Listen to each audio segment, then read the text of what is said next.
ବାକ୍ୟ ବିଚାର ପିଲାମାନେ ଦଶମ ଶ୍ରେଣୀ ପିଲାମାନଙ୍କର ଏଇଟା ରିଭାଇଜ ନବମ ଶ୍ରେଣୀ ପିଲାମାନଙ୍କ ପାଇଁ ଏ ପ୍ରଥମ କରି ପାଠ୍ୟକ୍ରମ ଆରମ୍ଭ ବାକ୍ୟ ବିଚାର। ଆମେ ପ୍ରଥମେ ଜାଣିବା ବାକ୍ୟ କାହାକୁ କୁହାଯାଏ। ବାକ୍ୟ କାହାକୁ କୁହାଯାଏ? ବାକ୍ୟ କାହାକୁ କୁହାଯାଏ ନା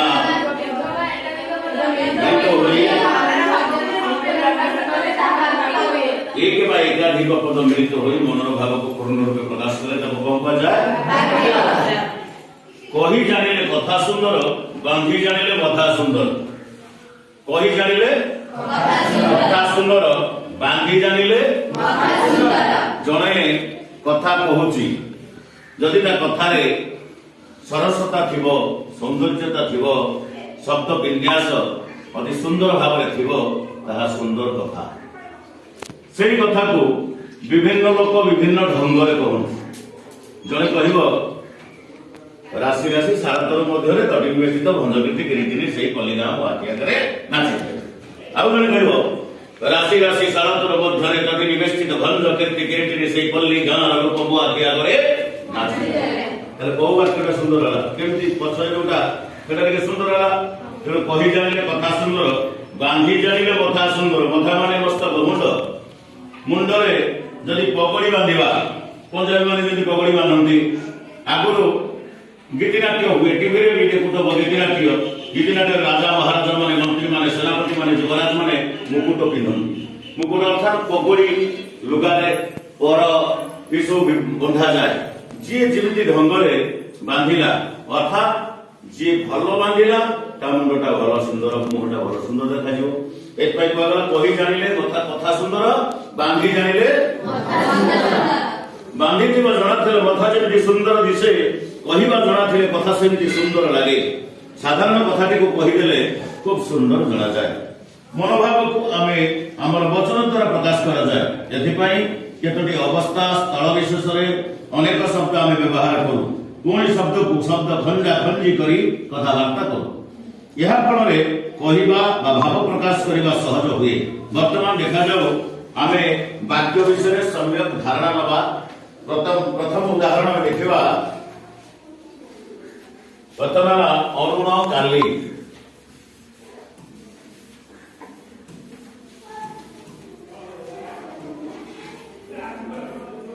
अरुण काली द्वितीय रहिला गछरे चढ़ी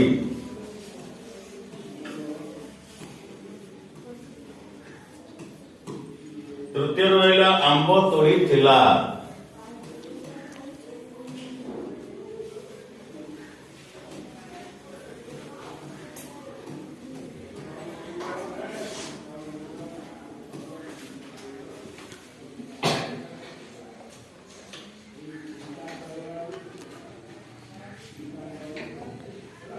अरुण काली यह एक वक्तव्य संपूर्ण है कि एटा खंड असंपूर्ण कथा वक्तव्यटा संपूर्ण है।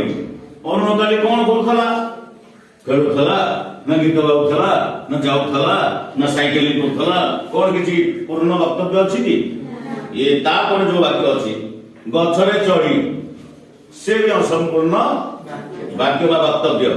गछरे चढ़ी कौन गछरे चढ़ी किसी माने जानी हो आंब तोड़ी थिला ए अलगा जदि रखा जाए 3 नंबर वाक्य किया आंब तोड़ी थिला कुआ जाय छि कि काहे कि आंब तोड़ी थिला कुआ जाय छि कि केते बेले आंब तोड़ी थिला कुआ जाय छि कि खाली लिखा छि आंब तोड़ी थिला क ख ग ये तीनटी ये प्रथम वाक्य हला क द्वितीय हला ख तृतीय हला ग क ख ग ये तीनटा वाक्य अरुण काली जदि आमे ताको जोड़ी दबा जदि ताको आमे संपूर्ण भाव रे जोड़ी दबा ताले कोन अरुण काली गछरे चढ़ी आंब तोड़ी थिला एहा मनर भाव को पूर्ण रूपे प्रकाश कला। ये तीनटा अलग अलग रखिले मनर भाव को प्रकाश करू नाही। तीनटा को जदि पाखा पाखी सजा सजी करी लिखि दबा अरुण काली प्रथम क वाक्य द्वितीय वाक्य गछरे चढ़ी दबा करे लिखिबा एकाठी को लिखि दो अरुण काली गछरे ଚଢି ଆମ୍ବ ତୋଳିଥିଲା।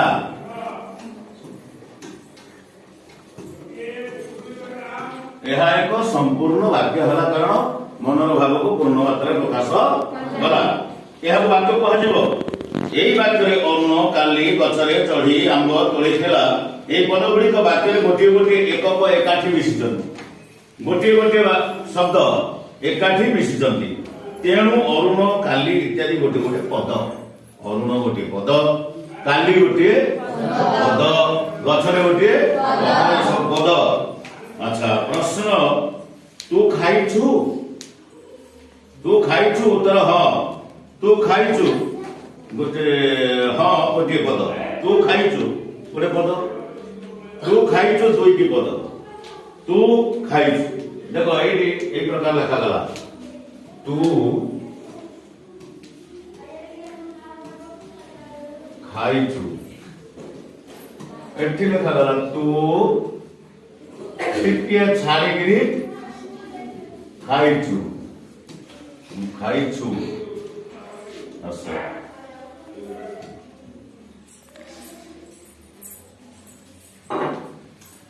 এটা তু খাইছু হলা, তলে উত্তর আসিলা হ। এটা প্রশ্ন।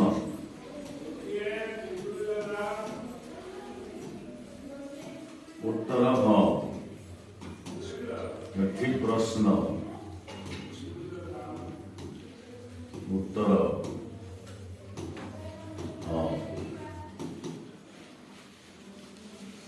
তু খাইছু গোটিয়ে পদ, জন পদ লাগলা তু খাইছু গোটিয়ে পদ। ফেরে তু খাইছু, তু কু ছড়াইকি লেখা গলা। এটা দুইটা পদ ହେଲା, কোন ହେଲା? এটা দুইটি পদ ହେଲା।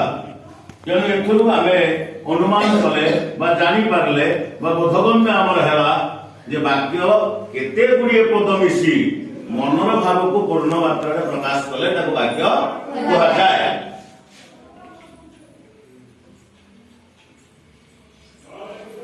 তাহলে এক বা একাধিক লেখি রখ। এক বা একাধিক পদ মিলিত হই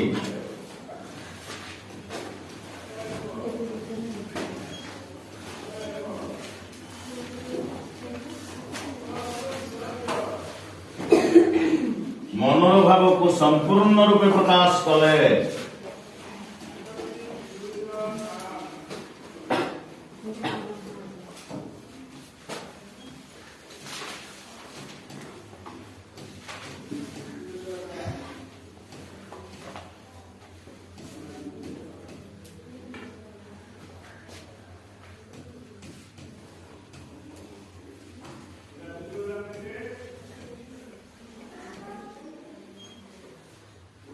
বাক্য হুয়ে।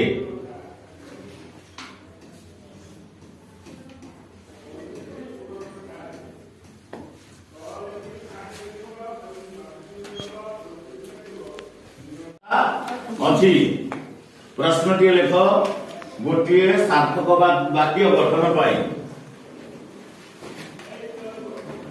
ଗୋଟିଏ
ଗୋଟିଏ सार्थक वाक्य गठन पाई सार्थक कहले कोन बुझ गोटे शुद्ध पूर्ण मात्रा रे मनोभाव को प्रकाश करूथिबा एक सार्थक वा शुद्ध वाक्य गठन पाई को उपादान आवश्यकता अछि।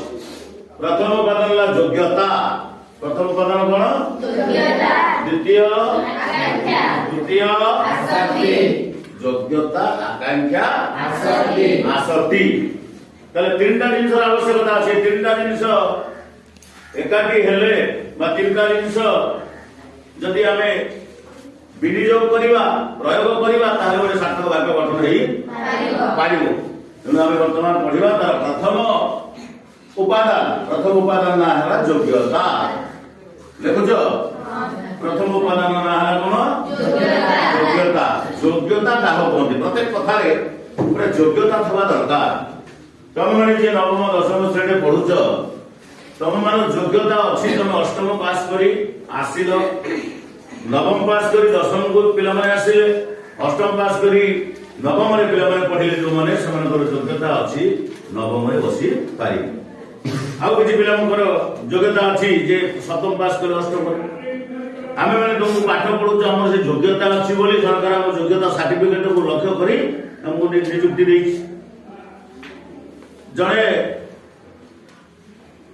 इंटरनेशनल मैच रे क्रिकेट खेलिबो तार से योग्यता थिबो बछा जीवो विभिन्न जोनल मैच ताको इंटरनेशनल को सिलेक्शन करा जीवो कंट्रोल बोर्ड सिलेक्शन करिवो प्रत्येक क्षेत्र योग्यता अछि को शब्द गुडी कर बा पद गुडी कर योग्यता अछि वाक्य भितर बसिबा पाइ पद सब समान विभिन्न प्रकार पद अछि किंतु गोटे पद पाखरे आउ गोटे पदर बसिबा योग्यता रहिबा दरकार। हम योग्यता विषय जानिबा योग्यता कोन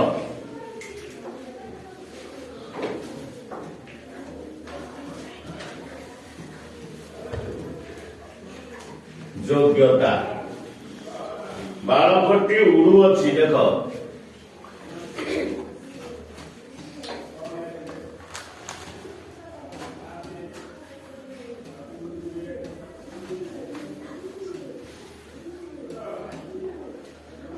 छेली गीत गाउछ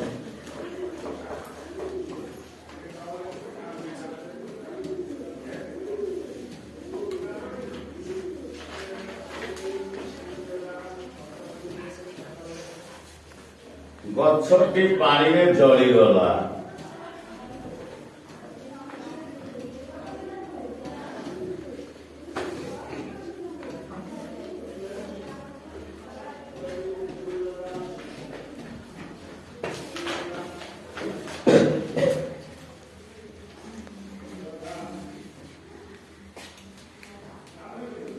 बुझिबा पाई तीनोटी उदाहरण दिया जाए। प्रथम वाक्य कौन अच्छी बालकटी उड़ीबा संभव कि बालकटी आकाश रे उड़ीबो यह असंभव।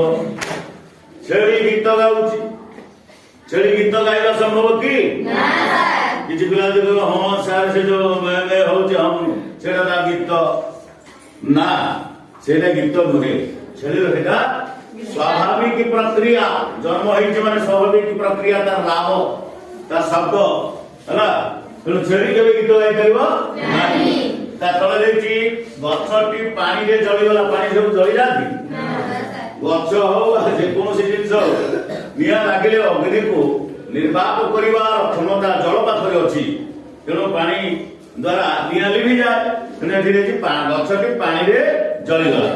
तेनु वाक्य को उदाहृत वाक्य गुड़ी निम्न क्रम में पढ़ा हम ये जो दो उड़ू अच्छी उड़ीब नाही बालकटी आम लिखिपर बालकटी शब्द पाखरे यार योग्यता नहीं उड़ू अच्छी पदर बसबार योग्यता नहीं तार योग्यता अच्छी ना बालकटी दौड़ू अच्छी लिखिले चलो कौन लिखा दौड़ू अच्छी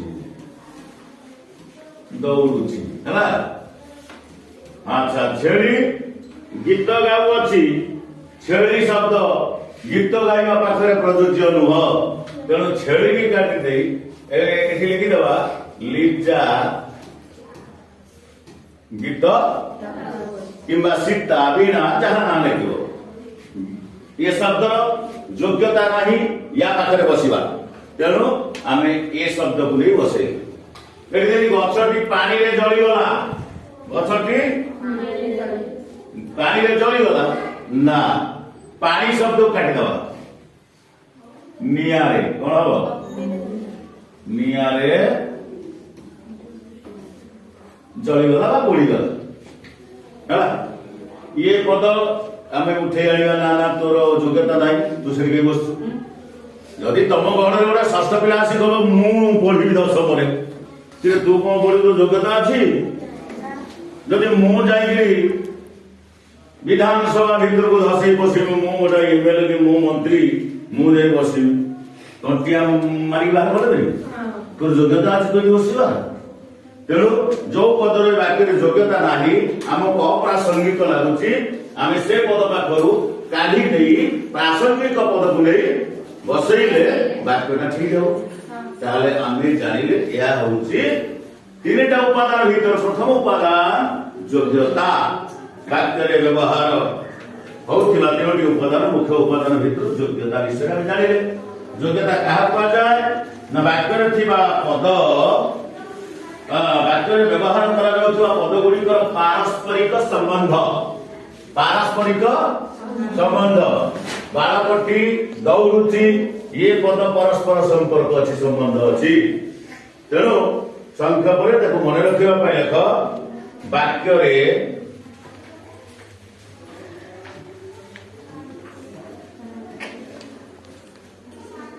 व्यवहार करा जाउथिबा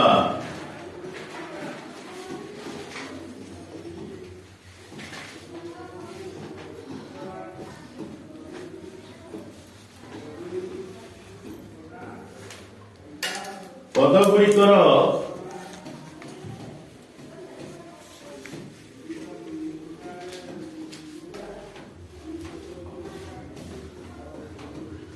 पारस्परिक संबंध को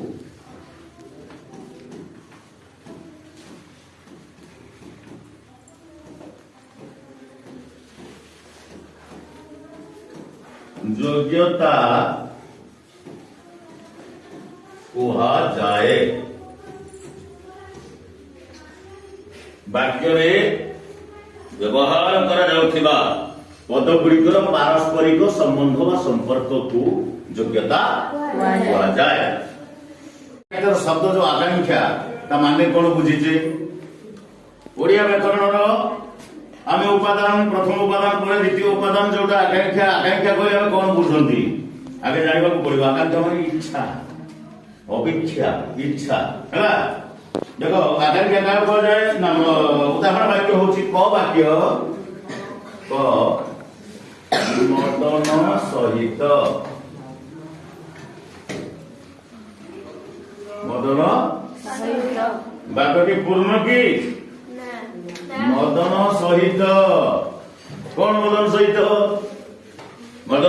कौन वाक्यटा अपूर्ण असंपूर्ण अच्छे पूर्णांग है किसी अपेक्षा करी मदन सहित पाखरे कौन बसिबो ताहा अपेक्षा करी अछि तापर कहला रविवार दिन चपला को वाक्य रविवार दिन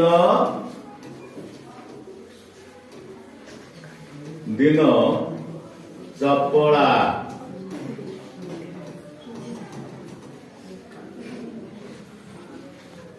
ये अन्य किसी वाक्य को अपेक्षा कर रही रविवार दिन चपला कौन खेल पढ़ हसब मामू घर को जीव कौन किसी जानी हो नहीं तेणु मदन सहित से वाक्यटी असंपूर्ण अपेक्षा कर रविवार दिन चपला से भी अपेक्षा कर रही प्रकृत वाक्य कौन हम मदन सहित तांको बापा आसीबे तांको बापा आसीबे रविवार दिन चपला भुवनेश्वर जीव भुवनेश्वर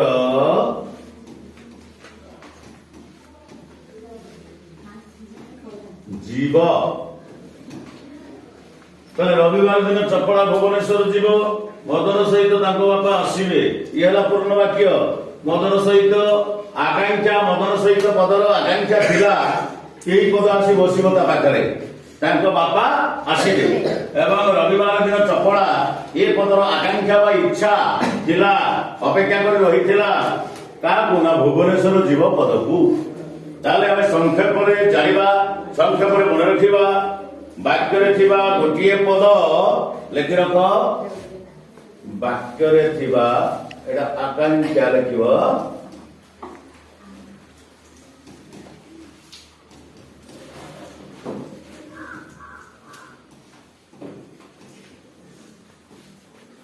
वाक्य गोटे पद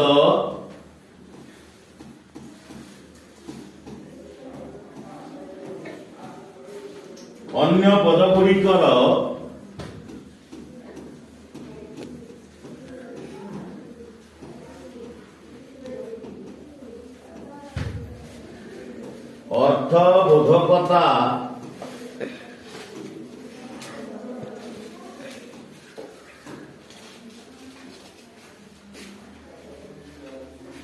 अर्थबोधकता पाई अपेक्षा कले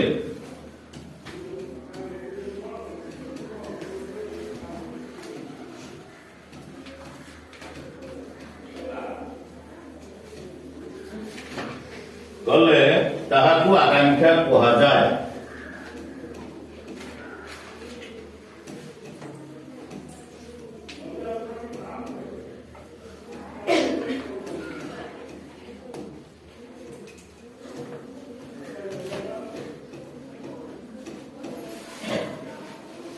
बुझल ताले वाक्य गोटे पद अर्थबोधकता अन्य पद को अपेक्षा कले कौन कहा जाए योग्यता आकांक्षा आम दुई उपादान विषय पढ़िले आ गोटे उपादान आसक्ति आसक्ति विषय आम पढ़ा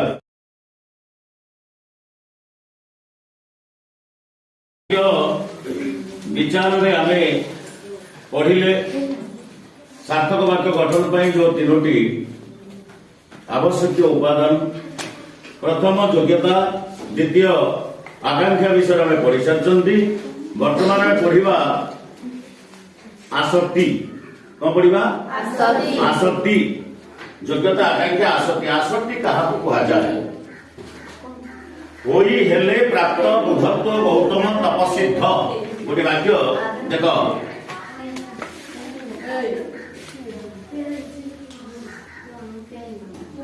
होई हेले प्राप्त बुधत्व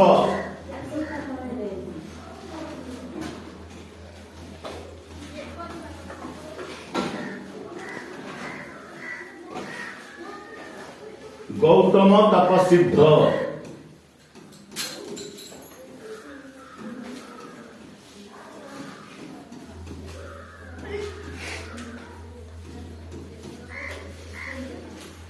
ये गला क वाक्य ख वाक्य उभय ये मिसी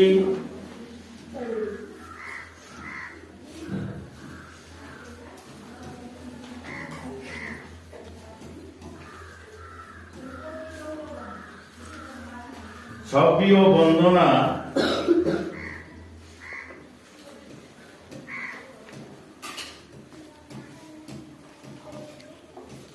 वंदना आंकिछंती चंदना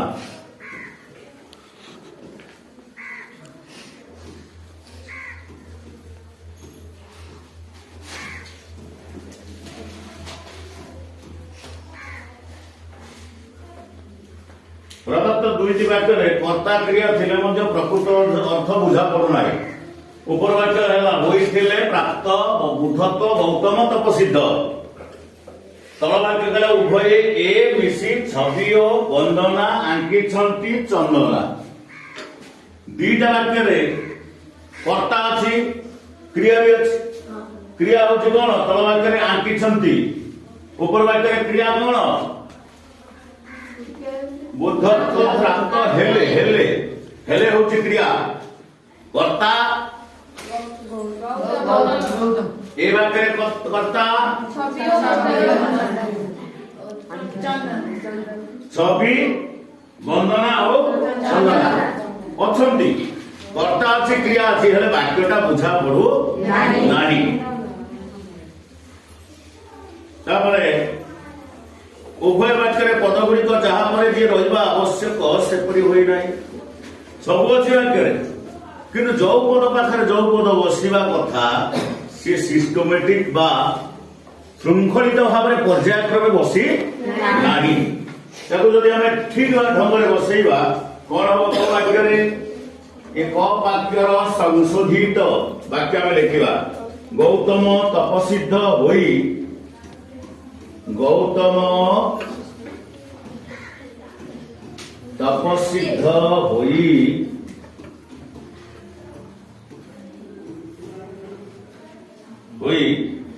बुद्धत्व प्राप्त हेले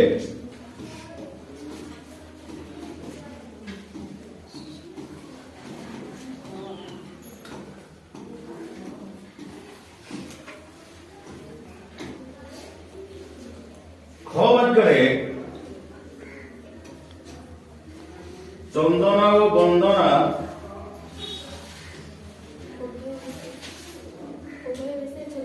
एटी चंदना वंदना प्रथम वाक्य उभय मिशी छवि वंदना आंकिछंती चंदना चंदना और वंदना चंदना ओ वंदना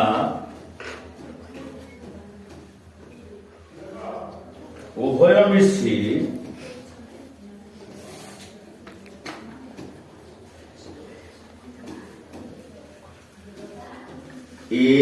छवि आंकिछंती छवि एठारे चित्र एठारे छवि कर्ता हब ना एटा चित्र छवि आंकिछंती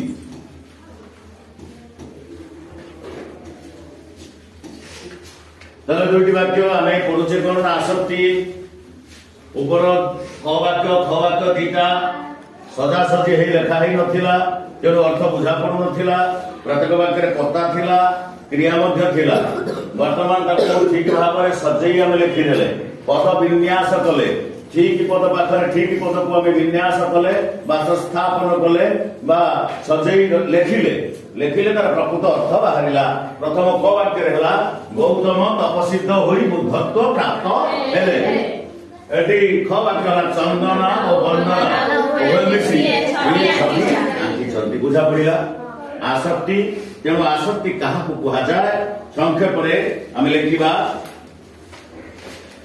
लेक्चर हो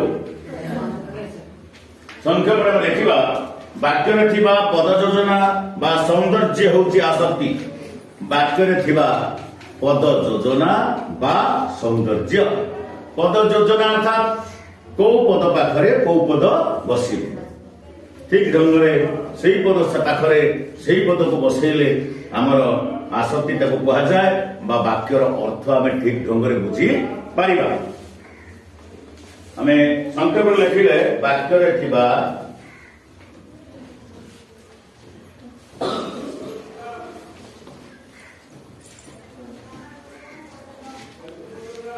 पद योजना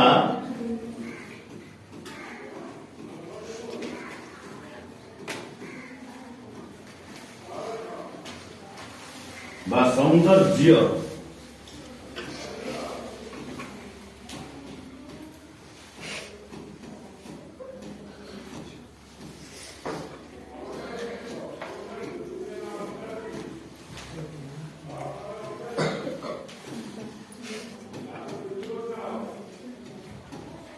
पद योजना बा सौंदर्य होची आसक्ति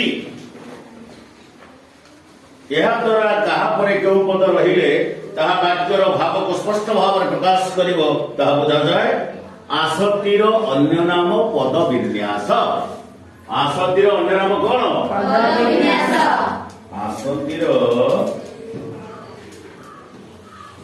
ଆସତିକୁ ପଦ ବିନ୍ୟାସ ମଧ୍ୟ କୁହାଯାଏ।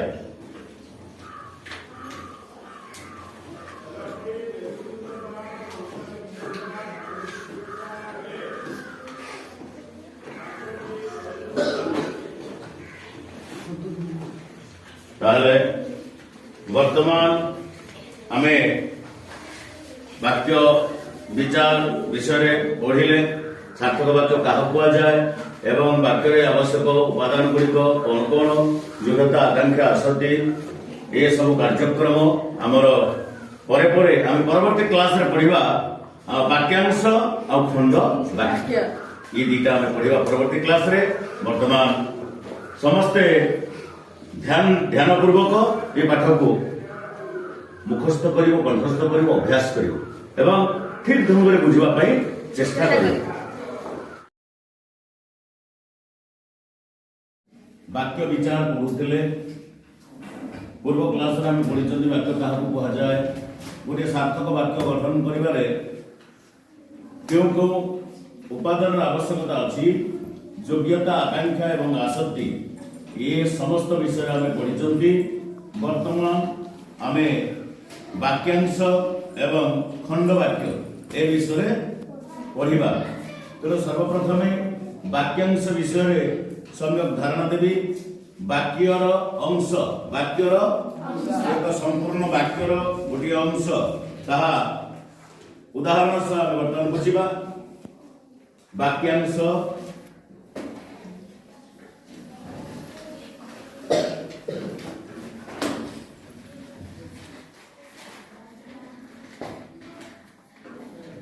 করে হরিহরଙ୍କ কথা শুনি মা।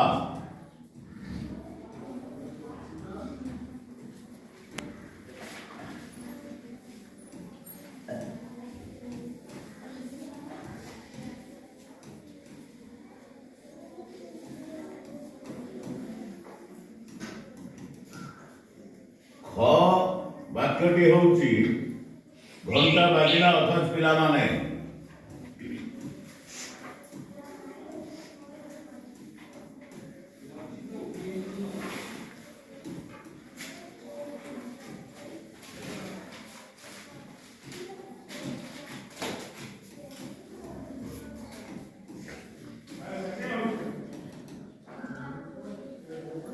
উদাহৃত বাক্য দ্বয় সম্পূর্ণ নুহନ୍ତି। উপরে ଥିବା বাক্য দুইটা, গোটে ক বাক্য গোটে খ বাক্য। ଏ କ ବାକ୍ୟ ହରିହରଙ୍କ କଥା ଶୁଣି ମା, ଏହା ସମ୍ପୂର୍ଣ୍ଣ ବାକ୍ୟ କି? ଏ ବାକ୍ୟ ସମ୍ପୂର୍ଣ୍ଣ ନୁହେଁ। ହରିହରଙ୍କ କଥା ଶୁଣି ମା କଣ କଲେ? କିଛି କହିଲେ କି ଉପଦେଶ ଦେଲେ କି ପ୍ରତିକ୍ରିୟା ସୃଷ୍ଟି କଲେ, ଏମିତି କିଛି ପୂର୍ଣ୍ଣାଙ୍ଗ ହେଇନାହିଁ ବାକ୍ୟ। ହ ବାକ୍ୟ ହଉଛି ଘଣ୍ଟା ବାଜିଲା ଅଥଚ ପିଲାମାନେ। ଘଣ୍ଟା ବାଜିଲା ଅଥଚ ପିଲାମାନେ।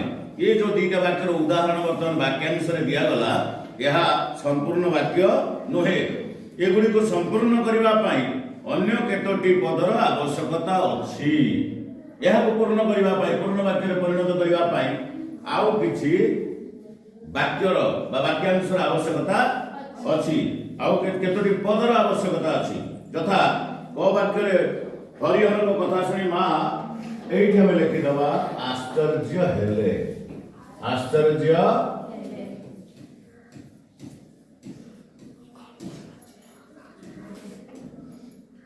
खरे घंटा बाजिला अथच पिलाने श्रेणी को आसिले नहीं। श्रेणी को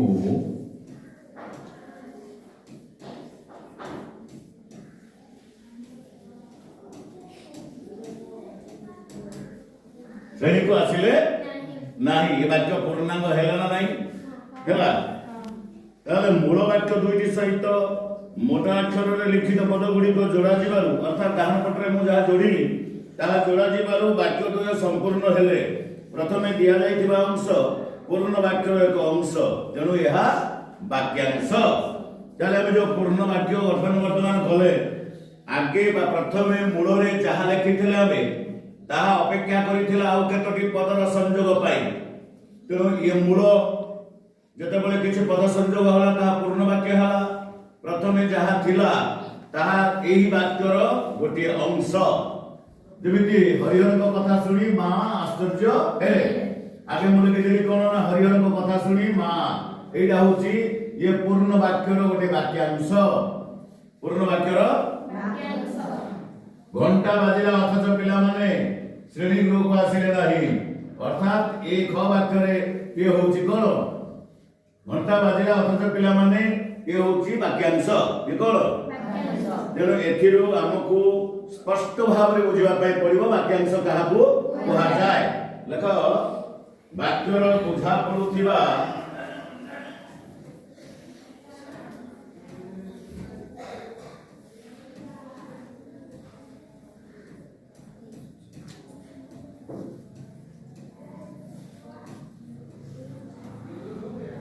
ନିର୍ଦ୍ଦିଷ୍ଟ ଅଂଶକୁ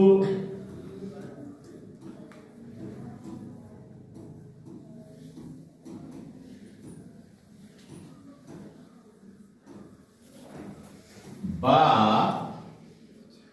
କେତୋଟି ପଦ ସଂହତିକୁ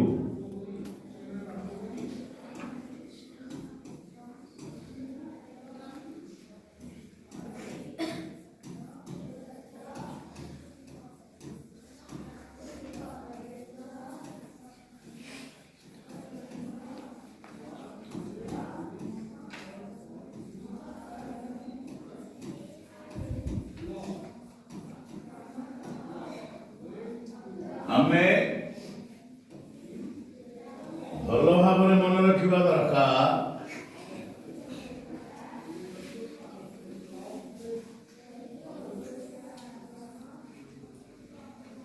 ବାକ୍ୟରେ ବୁଝା ପଡୁଥିବା ନିର୍ଦ୍ଦିଷ୍ଟ ଅଂଶକୁ ବା କେତୋଟି ପଦ ସଂହତିକୁ ବାକ୍ୟାଂଶ କୁହାଯାଏ। ଉପର ବାକ୍ୟରେ ହରିହରଙ୍କ କଥା ଶୁଣି ମା, ଏଠି ବୁଝା ପଡୁଛି ନା? ହରିହର ଜଣେ ବ୍ୟକ୍ତି, ତାଙ୍କ ମା, ଏ କେତୋଟି ପଦ ଅସମ୍ପୂର୍ଣ୍ଣ ବାକ୍ୟ ହେଲେ ମଧ୍ୟ ବୁଝା ପଡୁଛି। କେତେ ଗୁଡ଼ିଏ ପଦ ସଂହତି ଜଣା ପଡୁଛି। ହେଉଛି ବୁଝା ପଡୁଥିବା ଅଂଶ ଇଏ ବାକ୍ୟର। ତେଣୁ ଏହା ହେଉଛି କଣ? ବାକ୍ୟାଂଶ। ଶ୍ରେଣୀକୁ ଆସିଲେ ନାହିଁ, ଏହା ମଧ୍ୟ ବାକ୍ୟାଂଶ।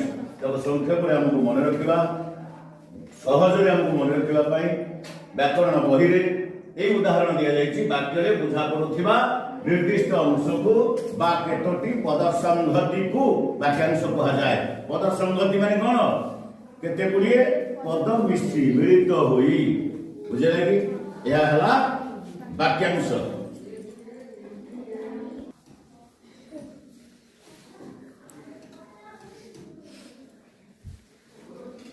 ଯେଉଁମାନେ ବୃଥାରେ ସମୟ କାଟନ୍ତି,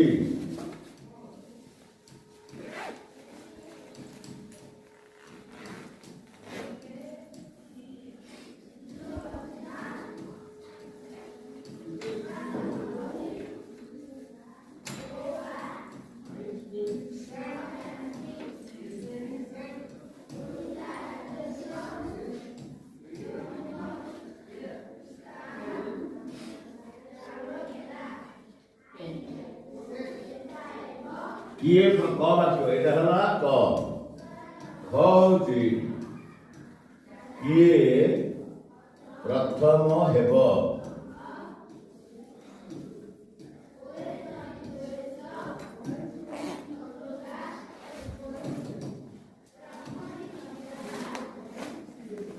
କ ଆଉ ଖ ଇଏ ଦିଟା ବାକ୍ୟରେ, କ ବାକ୍ୟରେ ଯେଉଁମାନେ,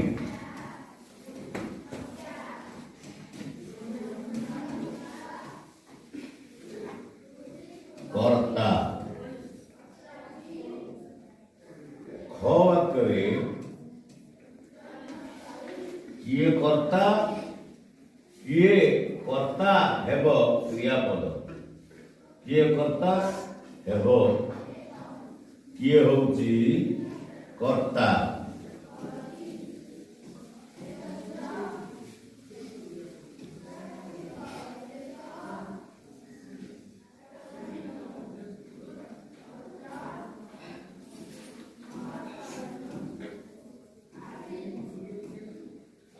ହେବ କ୍ରିୟାପଦ।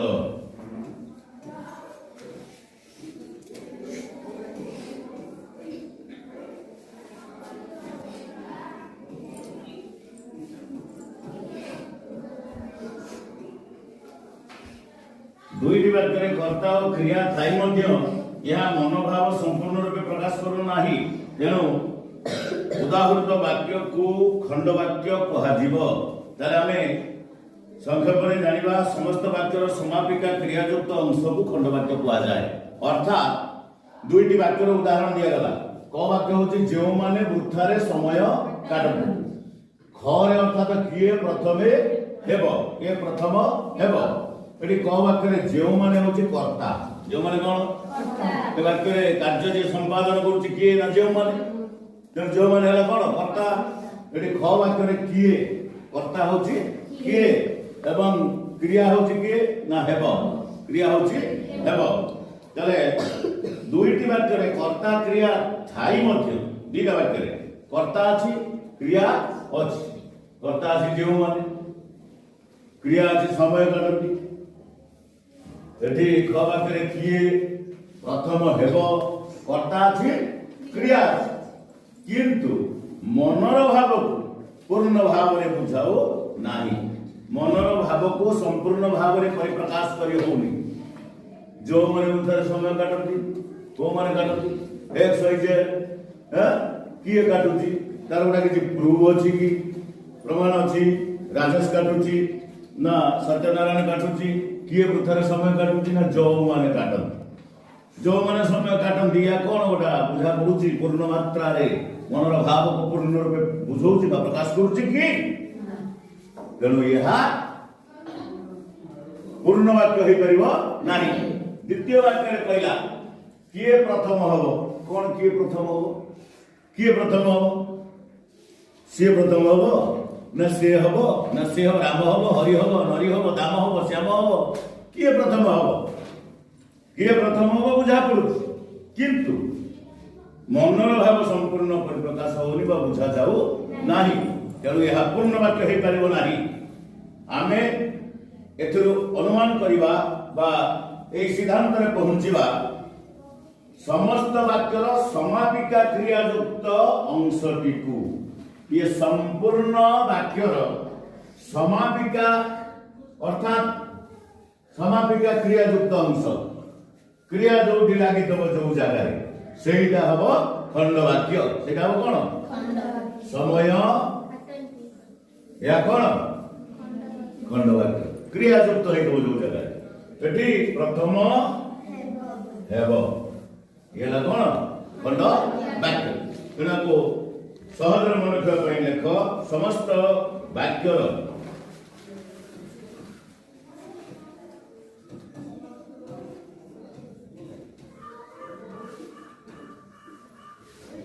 ସମାପିକା କ୍ରିୟାଯୁକ୍ତ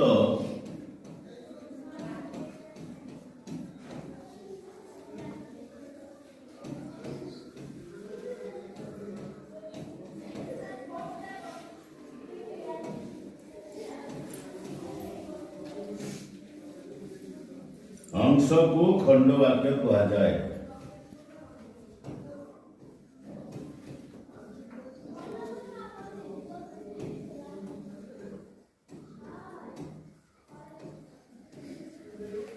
ବୁଝିଲା? ତାହେଲେ ଆମର ବାକ୍ୟ ବିଚାର ପ୍ରଥମ ଯୋଉ ବିଷୟ ଓଡ଼ିଆ ବ୍ୟାକରଣର ତାହା ସମାପ୍ତ ହେଲା। ତାର ପ୍ରଶ୍ନ ଉତ୍ତର ଯାହା ଦେଇଛି ବାକ୍ୟ କାହାକୁ କୁହାଯାଏ ଉଦାହରଣ ସହ ଦର୍ଶେଇବ। ପ୍ରଶ୍ନ ଉତ୍ତର କରିବ ବାକ୍ୟ କାହାକୁ କୁହାଯାଏ, ସାର୍ଥକ ବାକ୍ୟରେ କି କି ଲକ୍ଷଣ ଥାଏ, ବାକ୍ୟର ଯୋଗ୍ୟତା